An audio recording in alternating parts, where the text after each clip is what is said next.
త్రిమూర్తి సాయిలోని ముఖ్య అంశాలు. షిరిడీ సాయి దివ్య చరిత్ర.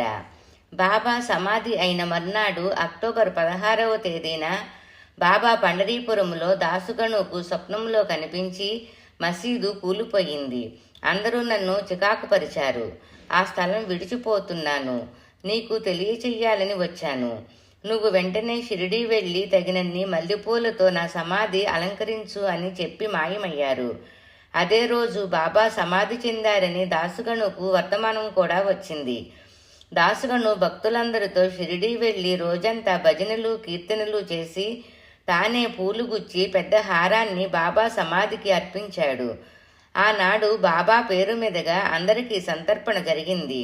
అప్పుడు అందరూ బాబా తరచూ తమకు బోధించే వారి అమృతవాక్కులను ఈ విధంగా స్మరించారు.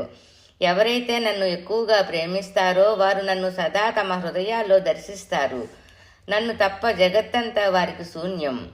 నా కథలు తప్ప మరేమీ వినరు. నన్నే ఎల్లవేళలా ధ్యానిస్తూ ఉంటారు. నా పేరే రాత్రింబవళ్ళు జపిస్తారు.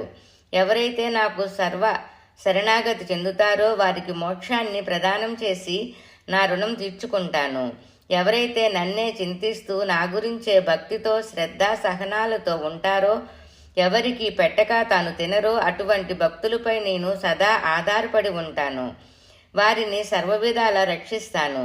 ఎవరైతే నా సన్నిధానానికి వస్తారో వారు నదులు సముద్రములో కలిసిపోయినట్టు నాలో ఐక్యమవుతారు.